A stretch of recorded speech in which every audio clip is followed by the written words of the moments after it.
ವೀಕ್ಷಕರೇ, Patil news alert ಸುದ್ದಿಗೆ ಸ್ವಾಗತ ಸುಸ್ವಾಗತ. ಮುದುಗಲ್ ಮೊಹರಂ ಸಂಭ್ರಮ, ದೇಶ ವಿದೇಶಿ ಭಕ್ತರ ಮಧ್ಯೆ ಜರುಗುವ ಸಮಾಗಮ. ಭಾರತದ ಭಾವೈಕ್ಯತೆ ಮಾದರಿ ಮೊಹರಂ. ಕಲ್ಲಿನ ಶಿಲೆಯ ಖನಿಜ ಐತಿಹಾಸಿಕ ಪಟ್ಟಣ ಮುದ್ಗಲ್ನಲ್ಲಿ ನಡೆಯುವ ಮೊಹರಂ ಹಬ್ಬದ ಆಚರಣೆ ನಾಗರಿಕ ಜಗತ್ತಿಗೆ ಬೆರಗು ಮೂಡಿಸುವಂಥದ್ದು.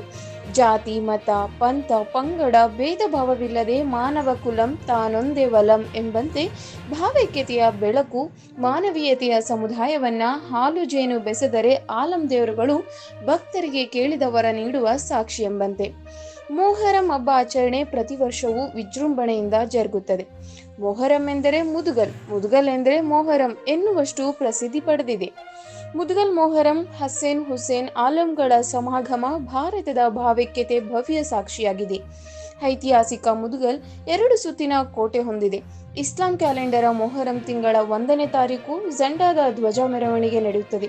ಧ್ವಜದ ಮೆರವಣಿಗೆ ಹಬ್ಬದ ಆಚರಣೆಯ ನಿಶಾಶೆ ತೋರ್ಪಡಿಸಿ ಅಮಾವಾಸ್ಯೆ ಬಳಿಕ, ಅಂದರೆ ಚಂದ್ರ ದರ್ಶನವಾದ ಮೇಲೆ ಅಲಾಯಿ ಕುಣಿ ಅಗೆದು ಅಂದು ಸಂಜೆ ಅಸುರಖಾನ ಪಶ್ಚಿಮಕ್ಕೆ ಇರುವ ಐತಿಹಾಸಿಕ ದೇವರ ಬಾವಿಯಲ್ಲಿ ಪವಿತ್ರವಾದ ತೀರ್ಥ ತಂದು ಮುದುಗಲ್ನ ಪ್ರಸಿದ್ಧ ಹುಸೇನ್ ಆಲಂ ದೇವರ ಮಹಾಮಜ್ಜನ ಮಾಡಿಸಿ ಆಲಂಗಳ ಪ್ರತಿಷ್ಠಾಪನೆ ಮಾಡಲಾಗುತ್ತದೆ.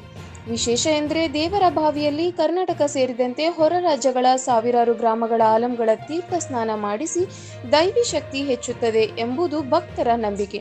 ಮೊಹರಂ ದಿನದಂದು ಸಾವಿರಾರು ಭಕ್ತರಿಗೆ ಅನ್ನದಾಸೋಹ ಇರುತ್ತದೆ. ಭಕ್ತರ ಹಸಿವು ತಣಿಸುತ್ತದೆ. ಈ ರೀತಿಯಲ್ಲಿ ದೇಶದ ಪ್ರಸಿದ್ಧ ಮೊಹರಂ ಮುದುಗಲ್ ಪಟ್ಟಣದಲ್ಲಿ ಸಾಗರದಷ್ಟು ಜನರ ಮಧ್ಯೆ ನಡೆಯುತ್ತದೆ.